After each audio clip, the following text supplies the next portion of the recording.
સુરત શહેર એસઓજી પોલીસે ડિંડોલીમાંથી આંતરરાષ્ટ્રીય સાયબર ફ્રોડ કરતી ચાઇનીઝ ગેંગ સાથે સંકળાયેલી ટોળકીને પકડી વધુ પૂછપરછ આદરી હતી। સુરત શહેર એસઓજી પોલીસે ડિંડોલી વિસ્તારમાંથી આંતરરાષ્ટ્રીય સાયબર ફ્રોડ કરતી ચાઇનીઝ ગેંગ સાથે સંકળાયેલી ટોળકીને પકડી તપાસના ચક્રો ગતિમાન કર્યા છે। સુરતમાં કેટલાક ભોળા ઇસમો આ ગેંગના ભોગ બન્યાની વાત પોલીસ સામે આવી હતી। આ ગેંગને ઝડપી લેવા પોલીસ સતત કામગીરી કરી દબોચી લેવામાં સફળતા મેળવી છે। એસઓજી પોલીસના ડીસીપીએ માહિતી આપતા જણાવ્યું હતું કે ડિંડોલીમાંથી 4 સાયબર ગઠિયા 5 વર્ષથી લોકોને ઓનલાઈન ઠગતા હતા। દુબઈથી સંચાલિત ગેંગનો હાથો બની દેશભરમાં ટોળકી કેર વર્તાવી રહી હતી। પોલીસે મંગલ પાર્ક સ્થિત ગ્રીન વેલી શોપિંગ કોમ્પ્લેક્સના ક્રિષ્ના પેકર્સ એન્ડ મૂવર્સની ઓફિસમાં દરોડા પડ્યા હતા। ઓફિસમાંથી ધંધાની આડમાં સાયબર ફ્રોડની ઘટનાને અંજામ આપી લોકોના બેંક ખાતા ખાલી કરી દેતા હતા।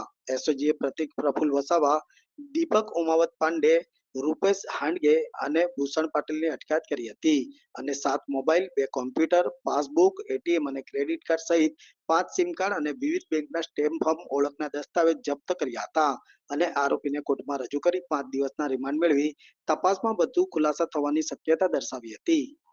એસઓજીને એક માહિતી મળી હતી કે ડિંડોલી વિસ્તારમાં અમુક લોકો ક્રિષ્ના પેકર્સ એન્ડ મૂવર્સ એવી એક કંપનીના નામે બહારથી લોકોના બેંક એકાઉન્ટ ભાડે રાખે છે અને કંઈક સાયબર ફ્રોડ કરી રહ્યા હોય એવી આશંકા છે। તો એસઓજીએ રેડ કરતા ત્યાંથી અમને 4 આરોપીઓ મળી આવ્યા છે। એમનું એકનું નામ છે પ્રતિક વસાવા, બીજો છે દીપક પાંડે, ત્રીજો છે રૂપેશ હાડંગે અને ચોથો છે ભૂષણ પાટીલ।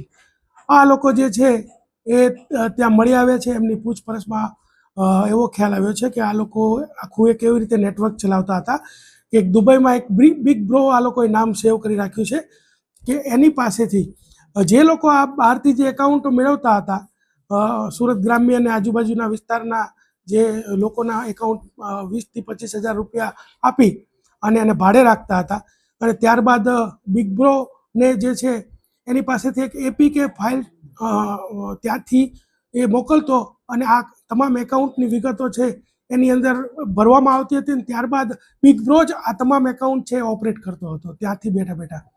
એટલે જે પણ પૈસા એ સાયબર ફ્રોડના હોય, ગેમિંગના હોય કે અન્ય ચાઇનીઝ ગેંગના હોય એ હજી તપાસનો વિષય છે, પરંતુ એ તમામ પૈસા આ બિગ બ્રો છે એ પ્રતિકના એકાઉન્ટમાં નાખતો હતો। પ્રતિક એને અલગ અલગ રીતે કેશથી ઉપાડતો હતો અને ત્યારબાદ એક સલીમ ઉર્ફે સમીર આરટીઓ સૈયદ નામનો વ્યક્તિ છે કે જે ફૈઝાન એપાર્ટમેન્ટ લિંબાયતમાં રહે છે, એની પાસેથી યુએસડીટી ખરીદતો હતો પોતાના વોલેટમાં અને પાછો આ પ્રતિક એને બિગ બ્રોને એ વોલેટમાં પાછા યુએસડીટી કન્વર્ટ કરીને મોકલતો હતો। તો આ રીતનું આખું હવાલાનું જે એક નેટવર્ક છે એ ચાલતું હતું। 4 મુખ્ય આરોપીઓ જે છે પકડાયા છે।